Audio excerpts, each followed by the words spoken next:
Hi there and welcome to another talk through video from me, the history tutor, and in this video we're going to be looking at the First World War for Edexcel iGCSE from 1905 to 1918. And we're going to look at the war at sea and look at also Gallipoli and the other war fronts around the world.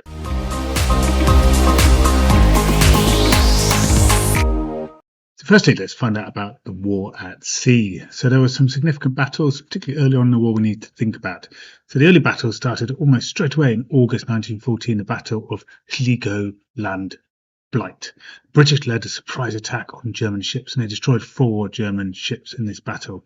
In November 1914, the British declared that the North Sea was a war zone and they began blockading ships to stop supplies getting to Germany. So this is the important blockade of Germany to try and starve Germany out of the war. It's obviously very significant. December 1914, German battleships bombarded the British coast towns of Scarborough, Whitby and Hartlepool, killing over 100 people. So now British Navy had to protect Britain. There was an outcry, where was the British Navy? Why was it not protecting the British people? By January 1915, the British tried to get their revenge on the German attacks at the Battle of Dogger Bank. The German Navy had attempted another raid on coastal towns. However, the British had broken their secret codes by this stage. The British led a surprise attack and destroyed 1 German cruiser and killed over 900 German sailors. So now there was revenge for the British and they had a big victory for public opinion in Britain. So the big naval battle was the Battle of Jutland, and here are some of the key things to know about it.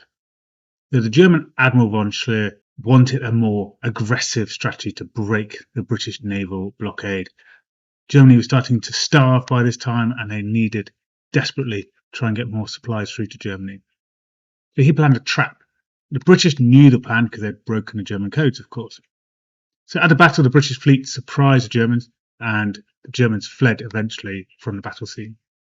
So during the battle, the British lost 9 ships and twice as many sailors as the Germans. However, the Germans had the most significant battleships destroyed, and after Jutland, the German fleet did not attempt another battle against the British again during the war. So Britain had a moral victory. They had shown they dominated the sea, and their naval blockade could continue successfully and starve the Germans out. And obviously, it was a very significant reason why British and the Allies won the war. So the Germans turned to a U-boat campaign as time went on to try and get their own blockade going. This, in particular, was a blockade of supplies to Britain, of course.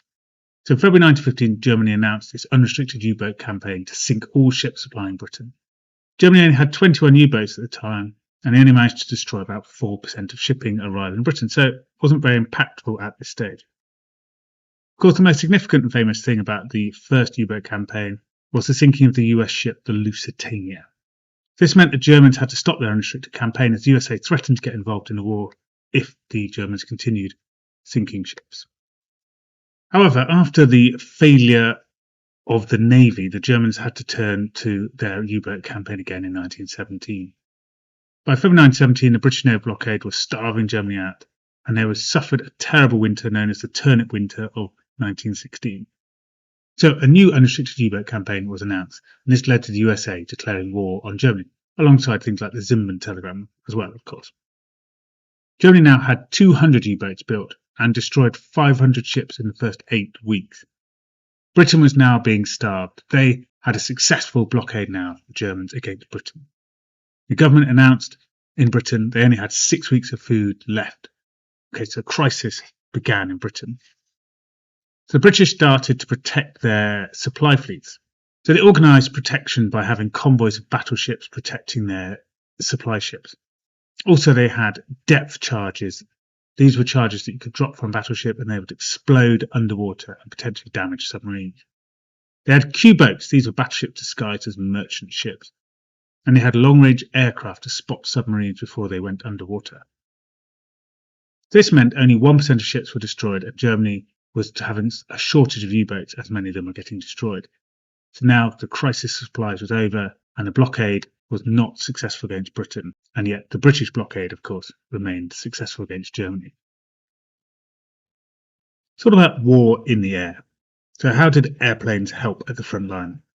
Airplane technology was still pretty basic in 1914, but they were useful for aerial reconnaissance, taking pictures of the enemy. A significant example of this was the Battle of the Marne, where it was spotted there were gaps between the 2 German armies, and the British army pushed into this gap to try and encircle the enemy, leading to the German retreat at the Battle of the Marne. Planes soon started to attack one another in the air to stop the aerial reconnaissance. At first they used pistols, simply shooting each other or throwing sort of dart-style instruments to try and destroy the wings.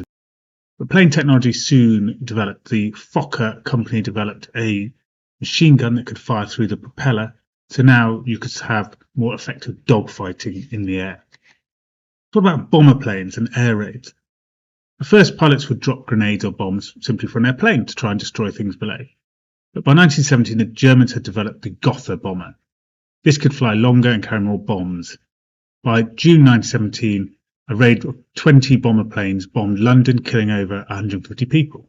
Of course, Britain had to react, so they had the Handley Page bomber, which bombed Germany with over 200 bombing raids, killing multiple people. One of the famous sights of the First World War, of course, was airships. The large German Zeppelin airships bombed France, Belgium and Britain. In 1915, there were over 20 raids of Britain, killing 188 people. The airships didn't survive very long, though, of course. Planes were more manoeuvrable and better as the war went on. Also, airships were quite easy to shoot down. Maybe even with a pistol, you could puncture the airship. Generally, though, planes had developed during the war and become more and more successful. In particular, by 1918, planes could drop ammunition, they could support the battles of the 100 Days' War, and really were becoming a useful and significant part of the war effort. Okay, so what about the Gallipoli campaign then? And what were the aims of it? Well, firstly, in October 1914, Turkey had joined the war and they began to block supply routes to Russia as they controlled the Dardanelles Straits. Now, this was important because Russia was reliant on frozen, cold ports in the north if they couldn't get supply lines through the Mediterranean, through the Dardanelles Straits to the southern areas of Russia. So Winston Churchill, who was Lord of the Admiralty, led a campaign to attack Turkey and to open up these straits to allow supplies to get through to Russia. So the purpose was to divert German and Austrian soldiers away from the Eastern Front fighting Russia and bring them down south to help the Turks, while also opening up the supply routes to Russia in the south. Okay, so what happened? So in March 1915, naval bombardments began to destroy the forts of the Dardanelles, and 3 ships were sank due to mines. So the Navy withdrew from the area. So now it became important, if they're going to take the Dardanelles and control the straits through this area, they needed a land campaign. The Navy, unfortunately, had failed. So in April 1915, General Hamilton led a land invasion to destroy the forts that protected the Dardanelles Straits. But many of the beaches had steep cliffs, and the Turkish were ready with machine guns to fight off the invading soldiers. So Anzac, which is Australian, New Zealand and Canadian troops, attacked at Anzac Cove, as it's now known. Thousands were killed on the beaches as they tried to land there to get the forts. Later, the French failed to land at Kumkale, but the British and Anzacs landed at Silver Bay and Cape Helles. So fronts have now been formed to try and attack these forts. So what was it like fighting in the trenches here? So supply lines were difficult as the Allies only had a small beach to land supplies, and obviously some of their boats through the Mediterranean could be attacked relatively easily or bombarded by Turkish guns on the mainland. They lacked clean water, leading to 80% of Anzac soldiers having dysentery at one stage and water-related illnesses. The summer was very hot, with temperatures rising up to about 40 degrees, and of course a lack of water as well combined made the conditions very tough. By November, December, conditions were then freezing as they get late into 1915, and soldiers began to suffer with frostbite and die due to the cold. So it was decided to lead an evacuation. By October, news of the disaster had reached the British media and General Hamilton was sacked. So General Munro organised a retreat between the 10th of December 1915 and the 9th of January 1916.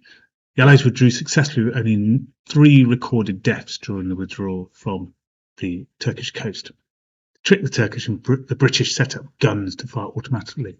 So the Turkish did not know they were retreating but still thought they were firing at the enemy. So what was the results of the Gallipoli campaign if we're going to evaluate it in an answer? Well, it obviously failed to knock Turkey out of the war. And in fact, it was made worse because Bulgaria joined with Turkey to fight against Greece and Serbia to claim land in that region. So the situation had been made worse. The Central Powers had got stronger and the Allies had more people to fight against them. The Dardanelles were still controlled by the Turkish. There was no easy supply route through to Russia. So they were going to be reliant on the cold ports in the north of Russia. There were over 200,000 casualties of which 100,000 were due to illnesses on the Allied side. And obviously the Anzac soldiers bore the brunt of most of that. And around 48,000 Allied soldiers were killed. Okay, you can interpret some successes if you wish. So obviously the Germans and Austrians were distracted and were forced to help Turkey, which gave the Russians in the east a little bit of a break.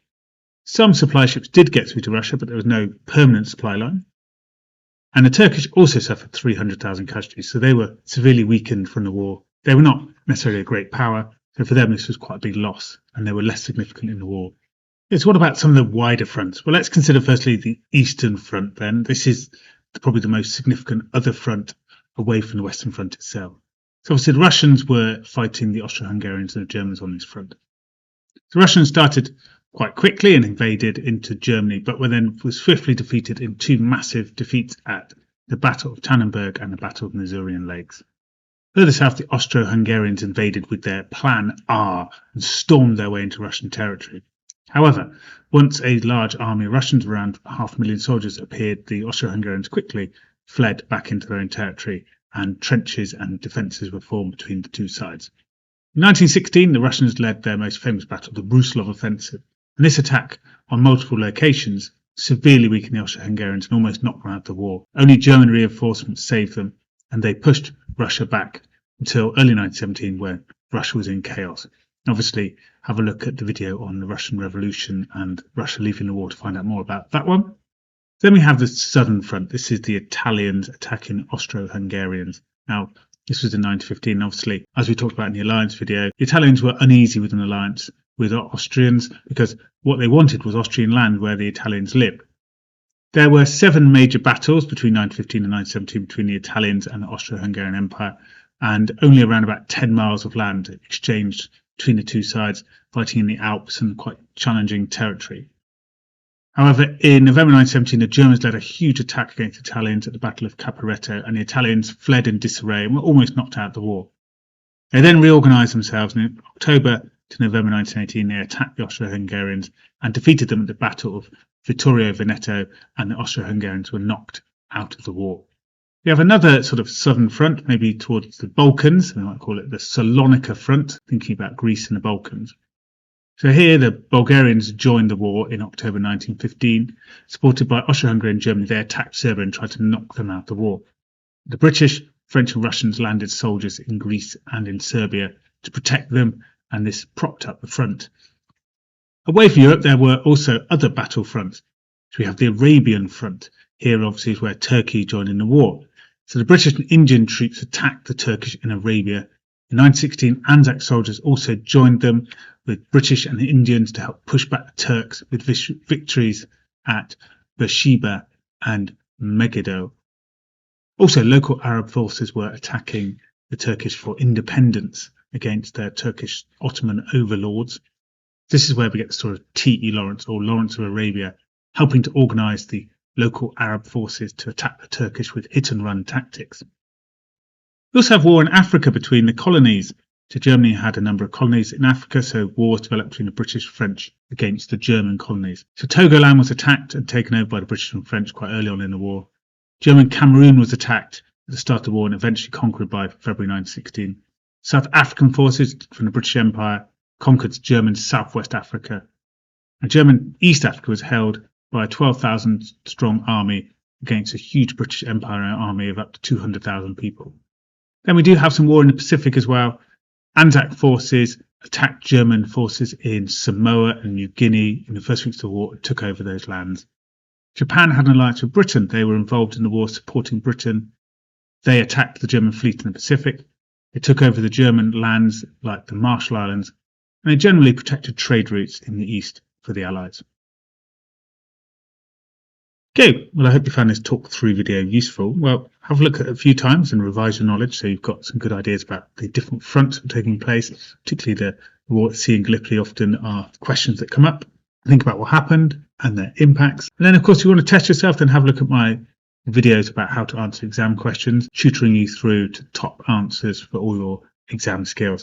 And if you find those useful, and of course, have a look at my revision guides. You can find links in this video to find out more about my revision guides on my Amazon page. And hopefully if you found this video useful, you'll subscribe and look at more of my videos as well.